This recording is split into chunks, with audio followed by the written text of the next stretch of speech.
नमस्कार, live cities की night bulletin दिन भर बिहार में आपका स्वागत है। मैं हूं आपके साथ प्रीति झा। खबरों की शुरुआत करेंगे, लेकिन उससे पहले एक नजर डालते हैं आज की सुर्खियों पर। लोकसभा चुनावों की तारीखों का ऐलान कल। नीतीश कैबिनेट का विस्तार, 21 मंत्रियों ने ली शपथ। कैबिनेट की बैठक में 108 एजेंडों पर लगी मोहर। नीतीश मंत्रिमंडल में शामिल होने पर मंत्रियों ने कहा निभाएंगे जिम्मेदारी। पशुपति पारस का बड़ा ऐलान, हाजीपुर से लड़ेंगे चुनाव। मुकेश सहनी का बड़ा बयान, 2 दिनों के भीतर लेंगे बड़ा फैसला। बिहार में कई IAS अधिकारियों की नई पोस्टिंग। गया में के पाठक TRE 3 की परीक्षा दे रहे अभ्यर्थियों से मिले। BPSC शिक्षक भर्ती परीक्षा से पहले सॉल्वर गैंग का खुलासा। पटना के MLC आवास में मिला शव। और अब खबरें विस्तार से। चुनाव आयोग कल शनिवार को लोकसभा चुनाव और कुछ राज्य में विधानसभा चुनाव के कार्यक्रम की घोषणा करेगा। जानकारी के मुताबिक शनिवार को 3 बजे इसको लेकर आयोग एक प्रेस कॉन्फ्रेंस आयोजित करेगी। इससे पहले चुनाव आयुक्त के रूप में चुने जाने के बाद ज्ञानेश कुमार और सुखवीर सिंह संधू ने कार्यभार संभाल लिया। इसके बाद चुनाव आयोग की अहम बैठक हुई। यह बैठक करीब 45 मिनट तक चली। इस बैठक में चुनावों की तारीखों को लेकर अहम फैसला लिया गया। चुनाव की तारीखों का ऐलान होते ही पूरे देश में आदर्श आचार संहिता लग जाएगी। नीतीश कुमार के नेतृत्व वाली NDA सरकार के मंत्रिमंडल का आज विस्तार हो गया है।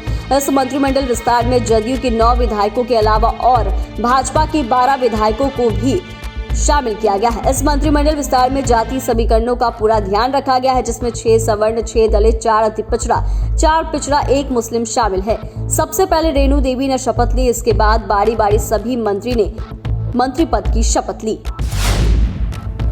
लोकसभा चुनाव की घोषणा से पहले सीएम नीतीश कुमार की अध्यक्षता में कैबिनेट की अहम बैठक हुई। मीटिंग में 108 एजेंडों पर मुहर लगी। कैबिनेट की बैठक सरकारी कर्मचारी और सरकारी पेंशन भोगियों को बढ़ती महंगाई से राहत देते हुए 4% DA में इजाफा किए जाने का फैसला लिया गया। इस बढ़ोतरी के साथ ही DA 46 से बढ़कर 50% हो गया। वहीं मुख्यमंत्री के गृह जिला में इंटरनेशनल एयरपोर्ट बनेगा, साथ ही भागलपुर एयरपोर्ट का जीर्णोद्धार होगा। राज्य सरकार इसे फिर से बनाएगी।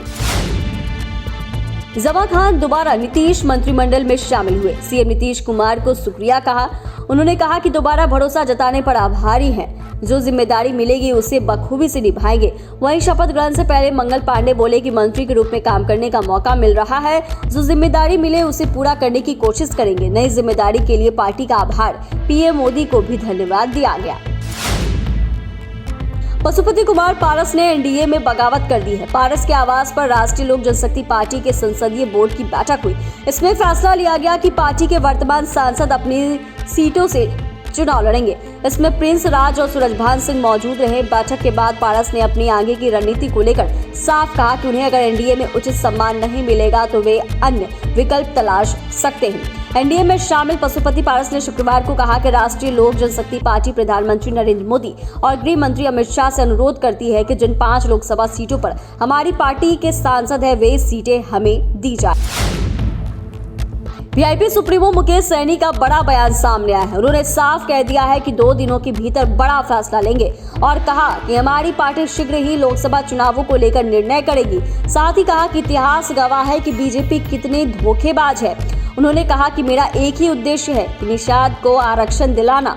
आरक्षण के बगैर किसी भी गठबंधन से कोई समझौता नहीं होगा।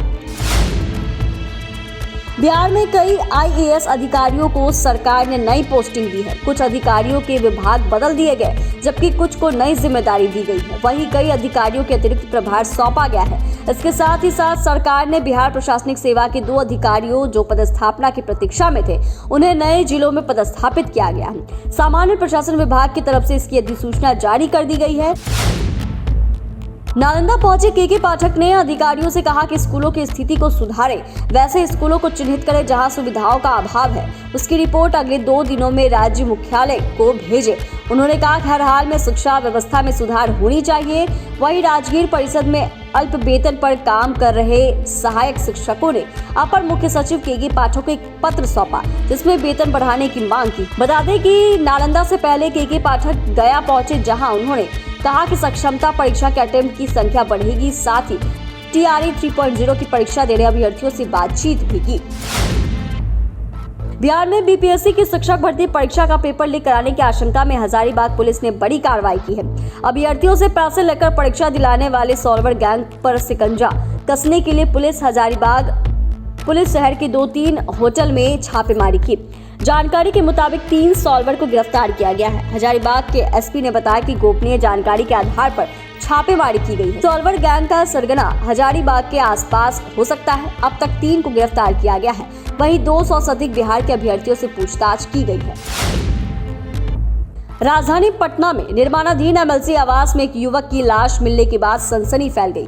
युवक के दोनों हाथों को बांधकर उसके शव को बाउंड्री वॉल से लटका दिया गया था। शव की पहचान नहीं हो सकी है। आर ब्लॉक के पास निर्माणाधीन एमएलसी फ्लैट के 20 नंबर क्वार्टर के बाहर शव लटका हुआ था। घटना की सूचना मिलने के बाद सचिवालय थाना की पुलिस मौके पर पहुंची। ऐसी आशंका जताई जा रही है कि कहीं और हत्या की गई होगी और युवक के शव को लाकर यहां टांग दिया गया होगा।